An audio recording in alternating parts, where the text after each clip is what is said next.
واقف ہیں. قل هو اللہ احد اللہ الصمد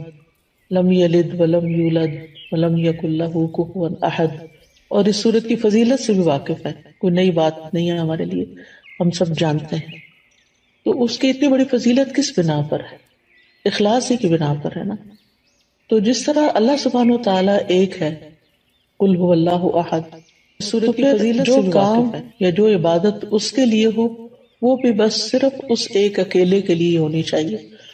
اس کے ساتھ کسی اور کو ملانا نہیں چاہیے، کسی اور کو شریک نہیں کرنا چاہیے. تو اخلاص کا لفظی مطلب ہوتا ہے کسی چیز کو آمیزش سے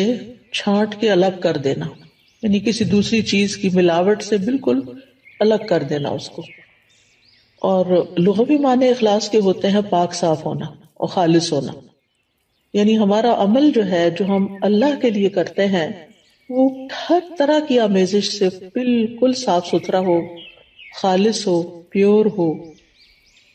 اور امام راغب اصفہانی جو ہیں، آپ لوگوں نے ان کا نام سنا ہوگا، مفردات القرآن کے نام سے قرآن مجید کی ڈکشنری ہے اور بہت ہی بہترین ڈکشنری ہے. ہر قرآن کے طالب علم کو اس سے واقفیت ہونی چاہیے. تو امام راغب اصفہانی لکھتے ہیں کہ الاخلاص التبری عن کل ما دون اللہ تعالی. اخلاص یہ ہے کہ اللہ کے علاوہ ہر ایک سے دل کو پاک کر لیا جائے، یعنی جب ہم اللہ کے لیے کوئی کام کرتے ہیں تو بس وہ صرف اللہ کے لیے ہو، کسی اور کے لیے نہ ہو. اس کے بارے میں کئی ایک اقوال ہیں، لیکن جیسے عز ابن عبد السلام کا قول ہے، وہ کہتے ہیں کہ اخلاص یہ ہے کہ انسان اطاعت کے کام کو اللہ اکیلے کے لیے خالص کرتے ہوئے انجام دے. کس طرح؟ وہ اس طرح کہ اس عمل کے ذریعے سے لوگوں سے اپنی تعظیم اور توقیر یعنی عزت کا ارادہ نہ کرے، یعنی کوئی اچھا کام کر کے پھر وہ لوگوں سے توقع نہ رکھے کہ اب چونکہ اس نے اچھا کام کر لیا ہے اس لیے سب اس کو عزت دیں. مثال کے طور پر اگر ایک ٹیچر ہے، میں اپنے آپ کو ہی لیتی ہوں کہ مجھے تعلیم دینے کے بعد، پڑھانے کے بعد، سکھانے کے بعد جن کو میں سکھا رہی ہوں ان سے یہ توقع نہیں رکھنی چاہیے کہ اب چونکہ میرا ان پہ احسان ہے لہٰذا یہ اس کا بدلہ کم از کم اس صورت میں تو ضرور دینا کہ یہ مجھے رسپیکٹ دیں. اور اگر وہ رسپیکٹ نہ دیں تو پھر مجھے بہت برا لگے اور میں ڈسہارٹ ہو جاؤں اور پھر میں اپنا کام چھوڑ دوں اور لوگوں سے بدظن ہو جاؤں اور پھر ان کے خلاف ادھر ادھر غیبت چغلی شروع کر دوں اور فرسٹریشن کا شکار ہو جاؤں. تو یہ سارا نتیجہ کس بات کا ہے کہ میرے اصل کام میں اخلاص ہی نہیں تھا. تبھی تو میں اس نتیجے پہ پہنچی، اس ہلاکت کے گڑھے میں، کہ فرسٹریشن کا شکار ہوئی اور اس فرسٹریشن میں پڑھ کے پھر میں نے جس مقصد اور جس نیت اور جس جذبے اور جس بڑے بڑے ارادے کے ساتھ میں نکلی تھی وہ تو وہیں رہ گیا نا، وہ تو چلا گیا کہیں اور، ختم ہو گیا سب کچھ. پھر وہ کہتے ہیں کہ اور نہ کوئی دینی نفع حاصل کرنے کا مقصد ہو اور نہ کوئی دنیاوی نقصان دور کرنے کا ارادہ ہو، یعنی کچھ بھی اور نہ، ہر چیز ہٹا دی جائے سوائے اس کے کہ اللہ کی رضا سامنے ہو. اسی طرح یہ بھی کہا جاتا ہے کہ اخلاص کا صحیح مفہوم یہ ہے کہ انسان زندگی میں جو بھی عمل کرے اور جس سطح کی اور جس شکل کی بھی عبادت کرے، یعنی عبادت کی مختلف شکلیں ہیں نا، ایک تو نماز روزہ ہے ہی ہماری فارمل عبادت، اور ایک اس کے علاوہ جو ہے وہ جیسے امام ابن تیمیہ نے عبادت کی تعریف کی ہے نا کہ ہر قول اور ہر عمل جو ہے ظاہر ہو یا باطن ہو وہ اللہ کی تعظیم اور محبت کے ساتھ کیا جائے. یعنی جتنے بھی ہمارے ظاہری اعمال ہیں یا باطنی اعمال اگر وہ اللہ کے لیے کیے جا رہے ہیں تو ساری عبادت بن جاتے ہیں، اللہ کے بتائے ہوئے طریقے کے مطابق ہیں، اس کی رضا کے مطابق ہیں. تو بہرحال جتنی بھی عبادت کی شکلیں ہیں تو انسان کا دل اس عبادت اور عمل میں صرف اور صرف اس بات پہ مطمئن ہو کہ میں یہ عبادت صرف اللہ تعالیٰ کی رضا کے لیے کر رہا ہوں. اور اسی طرح انسان اپنے دل کو ہر طرح کے نفسانی، ظاہری، باطنی خواہشات سے پاک کرے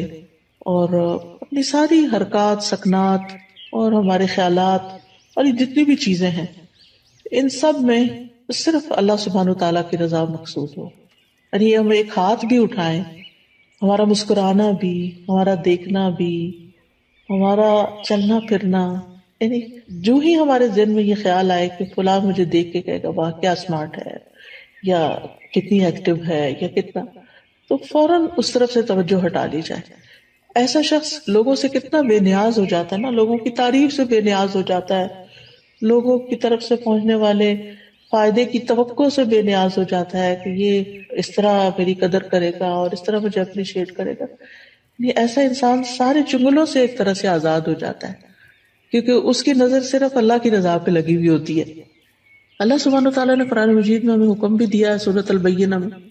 وَمَا أُمِرُوا إِلَّا لِيَعْبُدُوا اللَّهَ مُخْلِصِينَ لَهُ الدِّينَ حُنَفَاءَ وَيُقِيمُوا الصَّلَاةَ وَيُؤْتُوا الزَّكَاةَ وَذَلِكَ دِينُ الْقَيِّمَةِ. اور انہیں اس کے سوا حکم نہیں دیا گیا کہ وہ اللہ کی عبادت کریں اس حال میں کہ اس کے لیے دین کو خالص کرنے والے، ایک طرف ہونے والے ہوں، اور نماز قائم کریں اور زکوٰۃ دیں، اور یہی درست دین ہے. وَذَلِكَ دِينُ الْقَيِّمَةِ. اسی طرح اللہ سبحانہ وتعالیٰ صرف اس عمل کو قبول کرتے ہیں جو صرف اس کے لیے ہوتا ہے. نبی صلی اللہ علیہ وسلم فرماتے ہیں کہ اللہ تعالیٰ فرماتا ہے میں بہترین شریک ہوں، پس جس نے کسی کو میرے ساتھ شریک کیا تو وہ عمل اسی شریک کے لیے ہے. یعنی کسی اور کو اگر آپ اس میں شامل کر لیں گے تو وہ عمل اس کا ہو جائے گا، اللہ تعالیٰ کے لیے نہیں ہوگا. اے لوگوں اپنے اعمال کو اللہ کے لیے خالص کرو، کیونکہ اللہ عز و جل اسی عمل کو قبول کرتا ہے جو خالص اسی کے لیے کیا جائے. اب سوال ہی پیدا ہوتا ہے کہ پھر اخلاص کے نتائج کیا ہوں گے، فوائد کیا ہوں گے، ثمرات کیا ہوں گے. پہلی بات تو یہ ہے کہ انسان کے اعمال قبول ہوں گے. ہم جو تھک رہے ہیں، محنت کر رہے ہیں، دن رات بھاگ دوڑ میں لگے ہوئے ہیں، ہماری زندگی کا ایک ایک لمحہ جو استعمال ہو رہا ہے، یہ سارا میزان میں ہماری حسنات میں شامل ہو جائے گا. یعنی یہ سب سے بڑا فائدہ ہے، یعنی قبولیت ہو جائے گی. کیونکہ حدیث میں آتا ہے کہ اللہ تعالیٰ صرف اس عمل کو قبول فرماتا ہے جو خالص اس کے لیے کیا جائے اور صرف اس کی رضامندی مقصود ہو. یہ سنن النسائی کی روایت ہے ابو امامہ الباہلی رضی اللہ عنہ سے. دوسرا بڑا فائدہ یہ ہوتا ہے اخلاص کا کہ انسان کو اللہ تعالیٰ کی مدد حاصل ہوتی ہے، اللہ سبحانہ تعالیٰ کی مدد حاصل ہوتی ہے، اور انسان کو ایک مضبوطی حاصل ہوتی ہے، اپنے کام میں جماؤ حاصل ہوتا ہے، ثابت قدمی آتی ہے. یعنی انسان پھر اس کام کو چھوڑتا نہیں. جیسے شروع میں نے کہا نا کہ انسان فرسٹریشن کا شکار نہیں ہوتا کہ میرا نہیں خیال مجھے یہ کام کرنا چاہیے کیونکہ کوئی مجھے نتائج نظر نہیں آ رہے، اس کے کوئی فائدہ نظر نہیں آ رہا. یہ جملے کتنے عام ہیں ہمارے روزمرہ کی گفتگو میں، حتیٰ کہ لوگ یہاں تک کہہ دیتے ہیں ابھی تک میں نے اتنا قرآن پڑھا، دین پڑھا، میرے عمل میں کوئی تبدیلی نہیں آئی تو میرا نہیں خیال کہ مجھے یہ کنٹینیو کرنا چاہیے. بعض اسٹوڈنٹس کہتے ہیں ہمیں یہ کورس کنٹینیو نہیں کرنا چاہیے کیونکہ ہم کچھ زیادہ تو فائدہ حاصل نہیں کر رہے. بھائی ایک ایفرٹ تو لگا رہے ہیں، ایک نیک کام میں ایفرٹ لگا رہے ہیں، اس کا فائدہ آپ کو دنیا میں ہی چاہیے اور لوگوں کو دکھانے کے لیے چاہیے کہ آپ بہت اچھے ہو چکے ہیں. اللہ کے ہاں اگر وہ قبول ہو رہا ہے اور جمع ہو رہا ہے تو وہی سب سے بڑا فائدہ ہے کہ آپ کا وقت فضول کاموں کی بجائے ایک اچھے کام میں استعمال ہو رہا ہے. تو اس طرح یہ ہے کہ انسان کے اندر ایک مضبوطی آتی ہے اور وہ نیک کاموں کو چھوڑتا نہیں ہے. اور جیسے پہلے بھی بات ہوئی کہ قبولیت آتی ہے اور اللہ سبحانہ وتعالیٰ انما یتقبل اللہ من المتقین، تو جب قبول ہوتا ہے عمل تو پھر مدد بھی آتی ہے اللہ سبحانہ وتعالیٰ کی. اچھا، تیسرا فائدہ کیا ہے؟ تیسرا فائدہ یہ ہے کہ انسان کا دل جو ہوتا ہے وہ بہت سی بیماریوں سے پاک ہو جاتا ہے، دل کے امراض کا علاج ہو جاتا ہے. یہ بالکل ایسے ہی ہے نا جیسے اگر کسی میلے برتن میں آپ صاف پانی ڈالنا شروع کر دیں تو وہ ڈالتے ڈالتے جو اس کا میل کچیل ساری دھل دلا کے بالکل صاف پانی اس میں جا کے ٹھہر جائے گا. تو اسی طرح جب ہمارے اندر اخلاص آتا ہے، بار بار ہم اللہ سبحانہ تعالیٰ کے لیے اپنی نیت کو خالص کرتے ہیں تو وہ نیک کام جاری رکھتے ہیں، اور جتنا وہ جاری ہوتا ہے تو وہ جاری پانی کی طرح ہوتا ہے جو ہمارے دل کے اندر پھر جتنی بھی میل کچیل ہے اس کو باہر نکال دیتا ہے. تو دل کی بیماریاں، سب سے بڑی بیماری تو نفاق ہی ہے، اور نفاق اپوزٹ ہے اخلاص کا. پھر اسی طرح نفاق کی جو علامتیں ہیں اور دیگر جو برائیاں ہیں جیسے حسد ہے، کینہ ہے، بغض ہے، خیانت ہے، یہ ساری چیزیں. پھر اسی طرح یہ ہے کہ حدیث میں آتا ہے 3 چیزیں ایسی ہیں جن کی وجہ سے ایک مسلمان کا دل دھوکہ نہیں کھا سکتا، یعنی حسد یا کینہ نہیں رکھتا. ایک ہے کہ اللہ کے لیے خالص عمل کرنا، دوسرا ہے مسلمانوں کے ائمہ کے ساتھ خیر خواہی کرنا، یعنی اپنے لیڈرز کے ساتھ خیر خواہی کرنا، اور تیسرا مسلمانوں کی جماعت سے جڑ کے رہنا۔ بے شک دعا مانگنا ان کی حفاظت کرتا ہے، یعنی مسلمانوں کی دعا جو ہوتی ہے وہ ایک دوسرے کے لیے فائدہ مند ہوتی ہے۔ وَلُزُومُ جَمَاعَتِهِمْ فَإِنَّ الدَّعْوَةَ تُحِيطُ مِن وَرَائِهِمْ۔ میں دیکھتی ہوں واٹس ایپ کے گروپ میں، جس گروپ میں ہوں، کہ کوئی ایک بیمار ہوتا ہے تو سارے کنسرنڈ ہو جاتے ہیں اور ہر ایک دعائیں کرنے لگتا ہے، اور حقیقت ہے کہ ایسے دل پکڑا جاتا ہے۔ جب میں واٹس ایپ کھولتی ہوں، میں سینئر سٹاف کا جو گروپ ہے اس کا وہ نمبر دیکھتی ہوں کہ کافی میسیجز ہیں، تو میں سوچتی ہوں اللہ خیر کرے، لگتا ہے یا کوئی بیمار ہے یا کوئی فوت ہو گیا ہے یا کوئی، تو یہ اسی صورت میں سب کی دعائیں ملتی ہیں نا جب جڑے ہوئے ہیں، اور اگر جڑے ہوئے ہی نہیں ہیں، آپ اکیلے ہی زندگی بسر کر رہے ہیں تو بس پھر اکیلے ہی ہیں بہرحال۔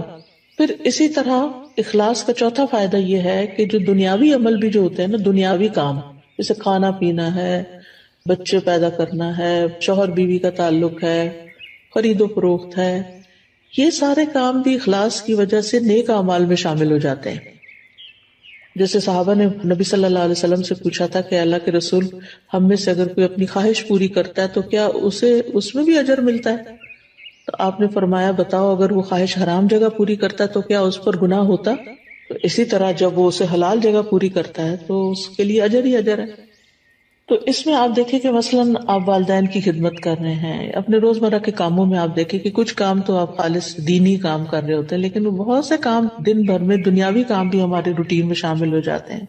جیسے کھانا پکانا ہے، کھانا سرو کرنا ہے، برتن سمیٹنا ہے، بچوں کے پیچھے پڑ کے ان کو کھلانا ہے، بزرگ ہیں تو ان کے چڑچڑے پن کے باوجود ان کے ساتھ خیر خواہی کا معاملہ کرتے ہوئے ان کی ضروریات کا خیال رکھنا ہے، یہ سارے کام بندے کو تھکا دینے والے ہوتے ہیں، اور اینڈ آف دا ڈے پھر یا آوازیں بلند ہونے لگتی ہیں انسان کی، یا پھر